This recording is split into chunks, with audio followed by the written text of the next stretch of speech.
भगवान श्री कृष्णचंद्र जी श्री उद्धव जी को उपदेश कर रहे हैं। भगवान श्री कृष्ण कहते हैं, उद्धव जी, ये मनुष्य शरीर मेरे स्वरूप ज्ञान की प्राप्ति का, मेरी प्राप्ति का मुख्य साधन है। इस मनुष्य शरीर को जो पाकर के सच्चे भाव से मेरी प्रेम भरी भक्ति करता है, अंतःकरण में मैं सबके विराजमान हूं, मैं आनंद स्वरूप परमात्मा उसके हृदय में प्रकाशित हो जाता हूं। मनुष्य शरीर मेरे स्वरूप ज्ञान प्राप्ति का, मेरी प्राप्ति का मुख्य साधन है। जो इस मनुष्य शरीर को पाकर सच्चे हृदय से भगवान की भक्ति करता है, तो भगवान कहते मैं सबके हृदय में रहता हूं, मैं हृदय में ही प्रकाशित हो जाता हूं। सबसे पहला भगवत साक्षात्कार हृदय में होता है। जीवों की सभी योनियां, सभी गतियां त्रिगुणमयी है। कोई सतोगुणी योनि, कोई रजोगुणी योनि, कोई तमोगुणी योनि, 84 लाख योनियों में। जब मनुष्य शरीर मिलता है तो इसमें ज्ञान निष्ठा जगाई जाती है, और जो ज्ञान निष्ठ हो जाता है वो सदा के लिए मुक्त हो जाता है। और जो अज्ञानी है तो इन 3 गुणों में फंसा रहता है, सतोगुण, रजोगुण, तमोगुण, और इन्हीं की योनियां हैं 84 लाख योनियों में, त्रिगुणमयी योनियों में भटकता रहता है। सतोगुण, रजोगुण, तमोगुण जो दिख रहे हैं वे वास्तविक नहीं है, ये माया मात्र हैं।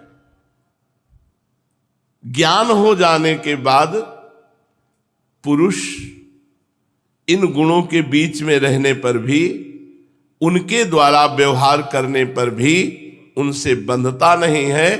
इसका कारण यह है कि उन गुणों की वास्तविक सत्ता ही नहीं है, वो मायामय है। साधारण लोगों को इस बात का ध्यान रखना चाहिए कि जो लोग केवल जनेंद्री से भोग भोगने में और रसेंद्री से उदर पोषण में लगे हुए हैं, साधकों को ऐसे पुरुषों का संग कभी नहीं करना चाहिए।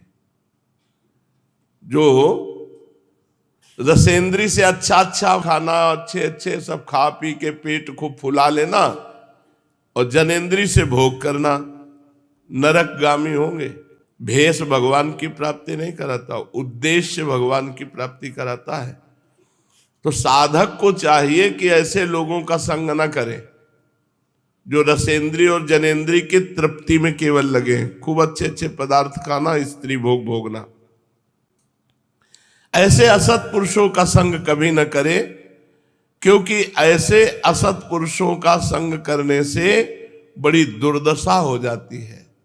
असत पुरुषों जैसी ही दुर्दशा होती है। जैसे अंधे के सहारे चलने वाले अंधे की, उसी तरह जनेंद्री और रसेंद्री के भोगों में लगे हुए लोगों से मित्रता करने से ऐसी ही होती है।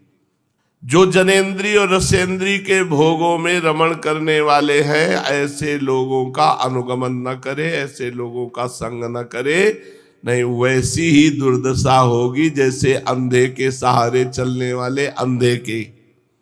बहुत ही मजाक बना देती है माया, उसे घोर अंधकार में भटकना पड़ता है। उद्धव जी, हम तुम्हें एक उदाहरण देते हैं। परम यशस्वी सम्राट इलानंदन पुरुरवा उर्वशी के विरह से अत्यंत बेसुध हो गए। जब उनका वो विरह शोक हटा, जब वैराग्य हुआ, तब उन्होंने गाथा गाई, वो मैं तुम्हें सुनाता हूं। राजा पुरुरवा बड़े तेजस्वी सम्राट थे, इतने पुण्यात्मा थे कि एक दिन उर्वशी अप्सरा को एक बगीचे में देखा। वो आई ही थी इन्हीं के लिए। उर्वशी अप्सरा भगवान नारायण की जंघा से प्रकट हुई स्वर्ग की सबसे श्रेष्ठ अप्सरा है, जिनके शरीर से योजनों सुगंध फैलती है। बात करती तो भविष्य की तरह उनके मुख से परम सुगंध निकलती। वो देवी हैं। उर्वशी को देखा, उर्वशी से पीछे चरित्र हो चुका है।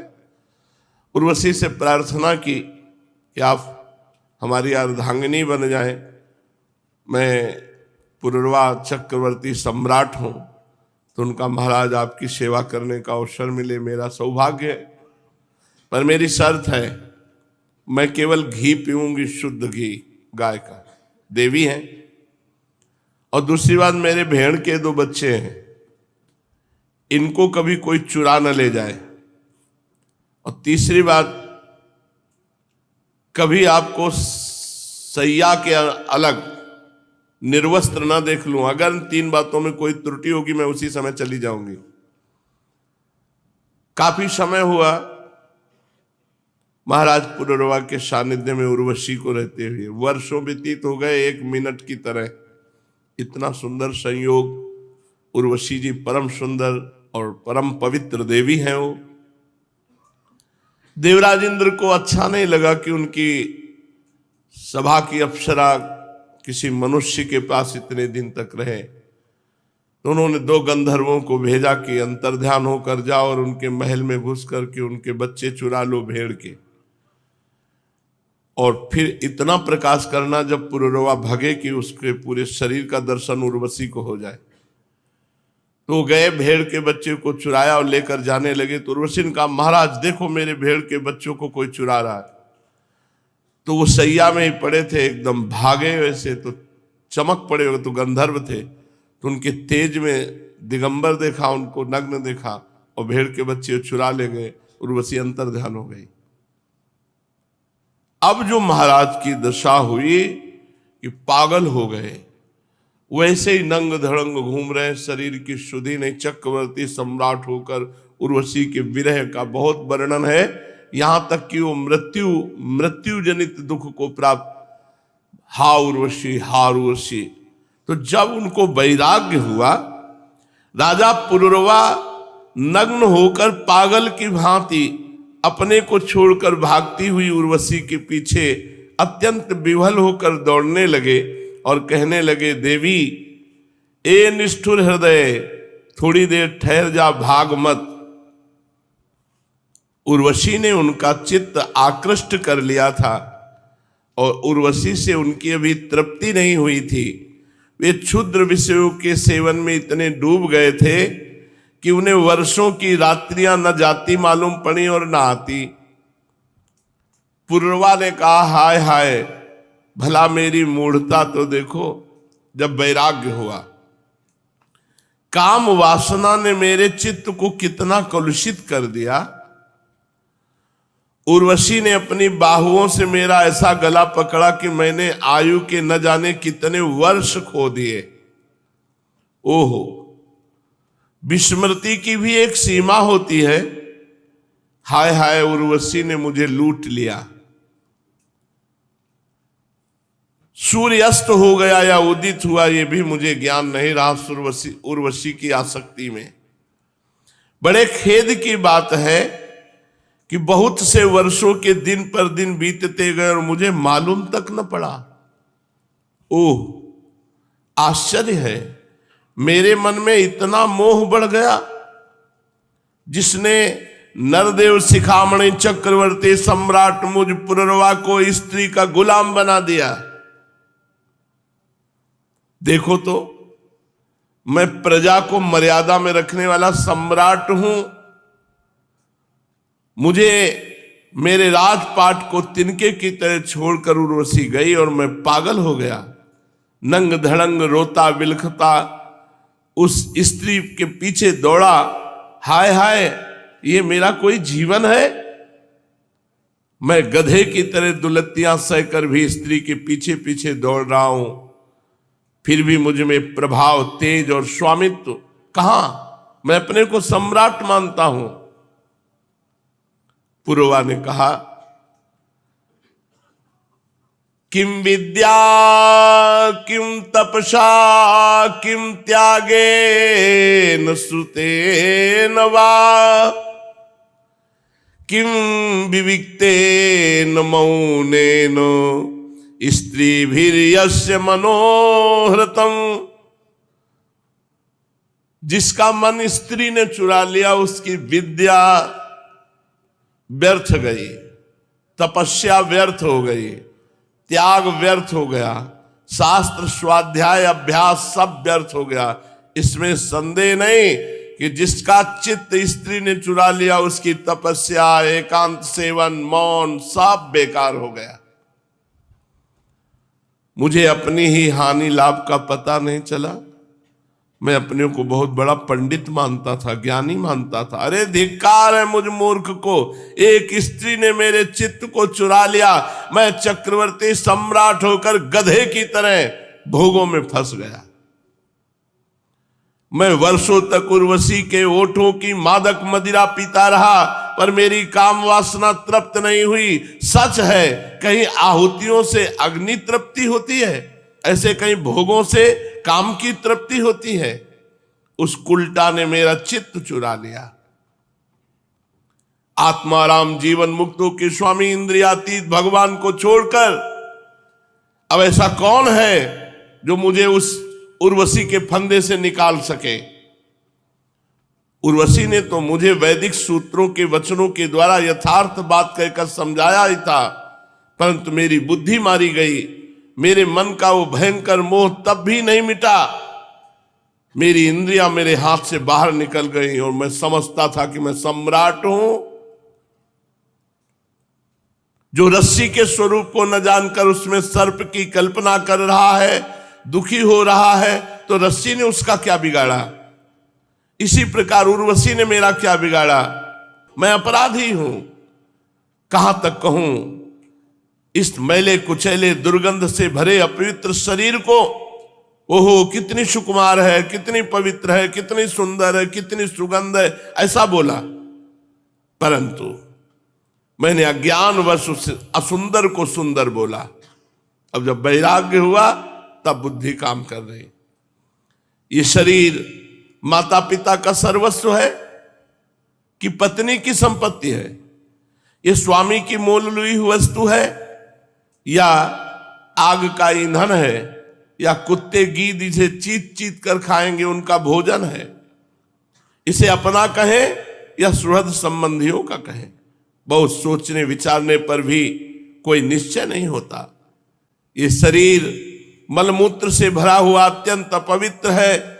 इसका अंत यह है कि पक्षी खाकर विष्ठा कर देंगे, इसके सड़ जाने पर इसमें कीड़े पड़ जाएंगे, जला देने पर ये राख का ढेर हो जाएगा, और ऐसे शरीर पर लोग लट्टू होते हो।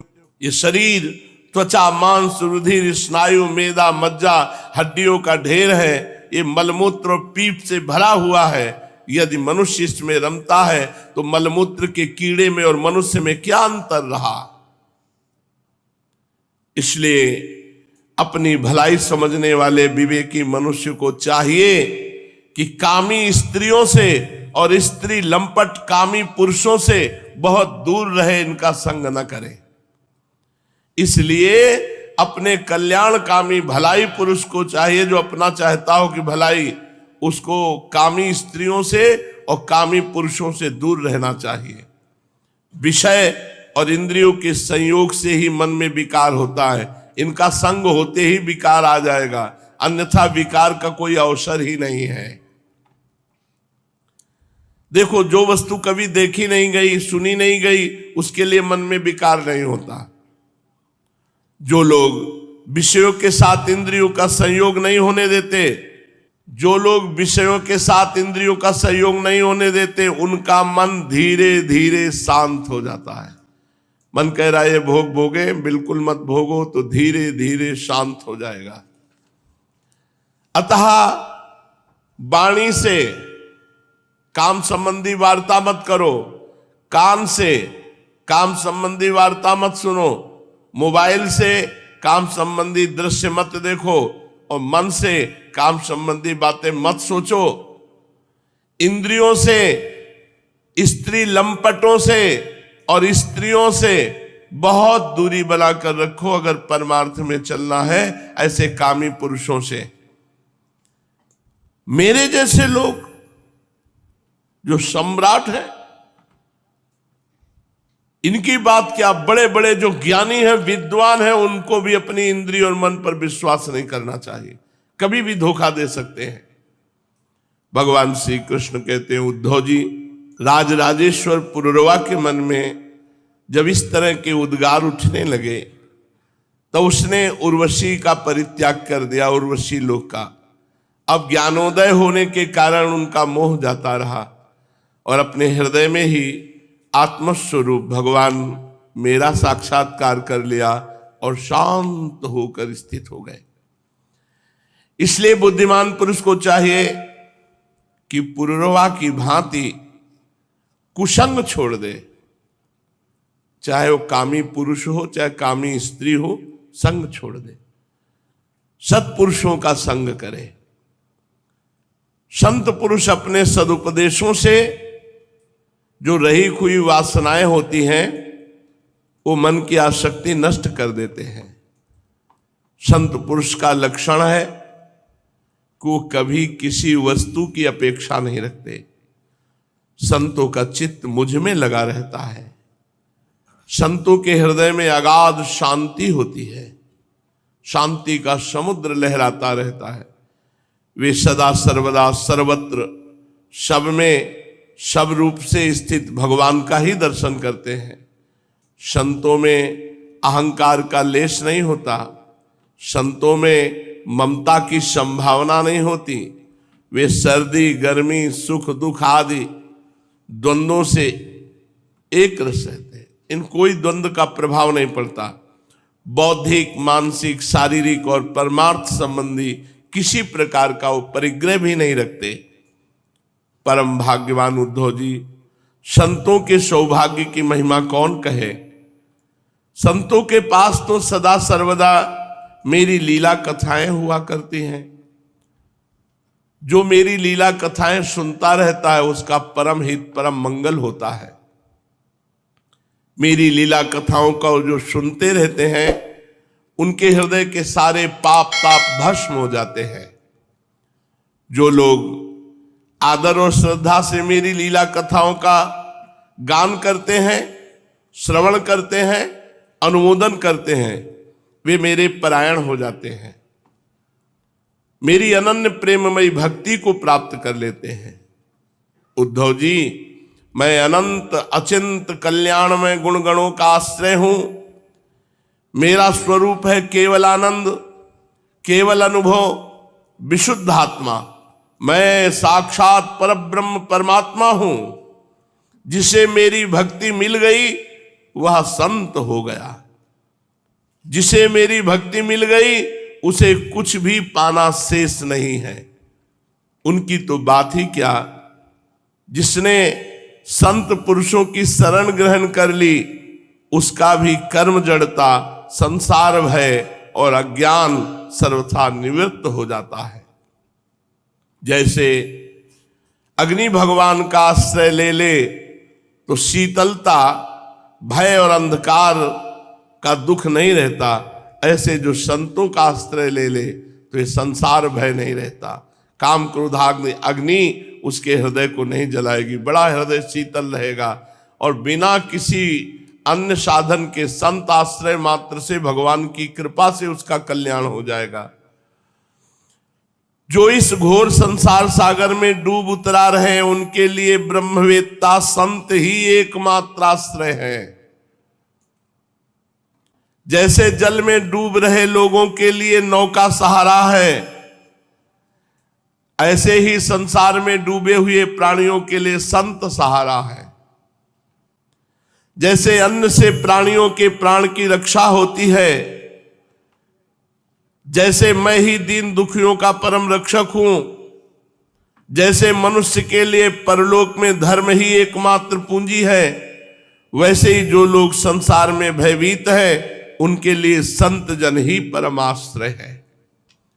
जैसे सूर्य आकाश में उदय होकर लोगों की और जगत की अंधकार वृत्ति हटा करके प्रकाश कर देता है, नेत्र देख पाते हैं जगत को, वैसे ही संत पुरुष ऐसी ज्ञान दृष्टि देते हैं, अंतर्दृष्टि देते हैं कि हम सब में भगवान को देख पाते हैं।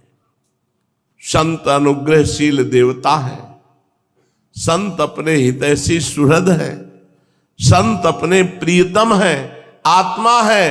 अधिक क्या कहूं, मैं ही संत के रूप में विद्यमान हूं, मैं ही संत के रूप में विद्यमान हूं। प्रिय उद्धव, आत्म साक्षात्कार होते ही इलानंदन पुरुरवा को उर्वशी के लोक की स्पृहा न रही, उनकी सारी आसक्तियां मिट गईं और वह आत्माराम होकर स्वच्छंद रूप से इस पृथ्वी पर विचरण करने लगे। उद्धव जी ने पूछा, भक्तवत्सल श्री कृष्ण, जिस क्रिया योग का आश्रय लेकर जो भक्तजन जिस प्रकार से जिस उद्देश्य से आपकी अर्चा पूजा करते हैं, आप अपने उस आराधन रूप क्रिया योग का वर्णन कीजिए। कौन सी सेवा से आप प्रसन्न होते हैं? क्योंकि आपको प्रसन्न होना है तो आप ही वर्णन कीजिए अपनी सेवा पद्धति को, क्रिया योग को। देव ऋषि नारद, भगवान व्यासदेव, आचार्य बृहस्पति, ये बड़े बड़े ऋषि मुनि ये बात बार बार कहते हैं कि क्रिया योग के द्वारा आपकी आराधना ही मनुष्यों के परम कल्याण की साधना है। यह क्रिया योग पहले पहल आपके मुखारविंद से निकला था, आपसे ही ग्रहण करके इसे ब्रह्मा जी ने अपने पुत्र भृगु आदि महर्षियों को, भगवान शंकर ने अपनी अर्धांगिनी भगवती पार्वती जी को उपदेश किया था। हे मर्यादा रक्षक प्रभो, यह क्रिया योग ब्राह्मण क्षत्रिय आदि वर्णों और ब्रह्मचारी गृहस्थ आदि आश्रमों के लिए भी परम कल्याणकारी है। मैं तो ऐसा समझता हूं कि इस क्रिया योग का कोई भी अनुष्ठान करके आपकी प्राप्ति कर सकता है। हे कमल नयन श्याम सुंदर, आप भगवान शंकर आदि जगदीश्वरों के भी ईश्वर हैं और मैं आपके चरणों का प्रेमी भक्त हूं। आप कृपा करके मुझे कर्म बंधन से मुक्त करने वाली विधि बताइए जो क्रिया योग है। भगवान ने कहा, उद्धव जी, कर्म कांड का इतना विस्तार है कि उसकी कोई सीमा नहीं है, इसलिए मैं उसे थोड़े में ही पूर्वापर क्रम से विधि पूर्वक वर्णन करता हूं। मेरी पूजा की 3 विधियां हैं, वैदिक, तांत्रिक और मिश्रित। इन तीनों में से जो भक्त को अनुकूल जान पड़े उसी विधि से मेरी आराधना करनी चाहिए। पहले अपने अधिकारानुसार शास्त्रोक्त विधि से समय पर यज्ञोपवीत संस्कार के द्वारा संस्कृत होकर द्विजत्व प्राप्त करे, फिर श्रद्धा और भक्ति के साथ वो किस प्रकार मेरी पूजा करे इसकी विधि तुम मुझसे सुनो। भक्ति पूर्वक सबसे पहले गुरुदेव भगवान का आश्रय ले, क्योंकि मैं गुरुदेव के रूप में हूं और मैं ही पिता हूं, मैं ही गुरु हूं। तो निष्कपट भाव से अपने गुरुदेव को परमात्मा की भावना से, मेरे परमात्मा गुरुदेव हैं, उनकी पूजा करें। कोई भी पूजा करने के पहले गुरुदेव की आराधना करें। फिर समस्त सामग्रियों द्वारा मूर्ति में पूजा करें, भगवान के श्री विग्रह में, वेदी में, अग्नि में, सूर्य में, जल में, हृदय में, ब्राह्मण में, चाहे किसी में भी आराधना करें। उपासक को चाहिए कि प्रातः काल दतुवन करके पहले शरीर की शुद्धि के लिए स्नान करे, फिर वैदिक और तांत्रिक दोनों प्रकार के मंत्रों से मिट्टी और भस्म आदि का लेप करके पुनः स्नान करे। इसके पश्चात वेदोक्त संध्या वंदन आदि नित्य कर्म करे। उसके बाद मेरी आराधना का दृढ़ संकल्प करके वैदिक और तांत्रिक विधियों से कर्म बंधनों से छुड़ाने वाली मेरी पूजा करे। मेरी 8 प्रकार की मूर्ति होती है, पत्थर की, लकड़ी की, धातु की, मिट्टी की, चंदन की, चित्रमयी, बालुकामयी, मनोमयी, मणिमयी। चल और अचल भेद से 2 प्रकार की प्रतिमा ही मुझ भगवान का मंदिर है। उद्धव जी, अचल प्रतिमा के पूजन में प्रतिदिन आवाहन और विसर्जन नहीं करना चाहिए। चल प्रतिमा के संबंध में विकल्प है, चाहे करे और चाहे ना करे। परंतु बालुकामयी प्रतिमा में तो आवाहन और विसर्जन प्रतिदिन करना ही चाहिए। मिट्टी और चंदन की तथा चित्रमयी प्रतिमाओं को स्नान नहीं कराना चाहिए। जैसे छवि रखी है वैसे रुमाल ली, थोड़ा यमुना जल रुमाल में डाला और बस ऐसे पोंछ दिया। अगर स्नान कराओगे तो 2-4 दिन में अंतर ध्यान हो जाएंगे। तो कह रहे मिट्टी की, चंदन की, चित्रमयी प्रतिमाओं को स्नान न कराए, केवल मार्जन कर दे और सब प्रतिमाओं को स्नान कराए। प्रसिद्ध प्रसिद्ध पदार्थों से प्रतिमा आदि में मेरी पूजा की जाती है, परंतु जो निष्काम भक्त है उनके लिए कोई विशेष सामग्री की बात नहीं। अनायास प्राप्त पदार्थों से और भावना मात्र से मेरी पूजा करें। समझो, भगवान कह रहे अनायास प्राप्त पदार्थों से, थोड़ी मिश्री रख ली या थोड़ी किशमिश रख ली और भावना की, कढ़ी, चावल, रोटी, पकौड़ी, ये वो जो जो भावना करो। यहां कह रहे हैं कि जो निष्काम भक्त हैं, विरक्त हैं, वो अनायास प्राप्त पदार्थों से भावना मात्र से मेरी पूजा करें। भावना का भोग लगा रहे, रख दिया जरा सी मिश्री, 4 किशमिश और भावना में ढेर सारी वस्तुओं का भोग लगा रहे। उद्धव जी, स्नान, वस्त्र, आभूषण आदि तो पाषाण अथवा धातु की प्रतिमा के पूजन में ही उपयोगी हैं। बालुकामयी मूर्ति अथवा मिट्टी की वेदी में पूजा करनी हो तो उसमें मंत्रों के द्वारा अंग और उसके प्रधान देवताओं की यथास्थान पूजा करनी चाहिए। अग्नि में पूजा करनी हो तो घृत मिश्रित हवन सामग्रियों से आहुति देनी चाहिए। सूर्य को प्रतीक मानकर की जाने वाली उपासना में अर्घ्य दान एवं उपस्थान ही प्रिय है। जल में तर्पण आदि के द्वारा मेरी उपासना करनी चाहिए। जब कोई भक्त हृदय से मेरे को केवल जल ही अर्पित करता तो मैं उतने से तृप्त हो जाता हूं। जल ही मैं बड़े प्रेम से उसे स्वीकार करता हूं। यदि कोई अभक्त है और बड़ी बड़ी सामग्रियों से मेरी पूजा करे तो मैं स्वीकार नहीं करता। मेरा भक्त अगर मुझे जल भी अर्पित कर दे तो मैं प्रसन्न हो जाता हूं, और अभक्त बड़ी बड़ी सामग्रियों से मैं संतुष्ट नहीं होता। जब मैं भक्ति श्रद्धा पूर्वक समर्पित करने जल से ही प्रसन्न हो जाता हूं, तब फिर अगर कोई गंध, पुष्प, धूप, दीप, नैवेद्य आदि वस्तुओं को समर्पित करता है तो कहना ही क्या है। अब पूजन की पद्धति बता रहे कि कैसे पूजा करनी चाहिए, सो आगे शेष चर्चा आगे। श्री राधा वल्लभ लाल की जय।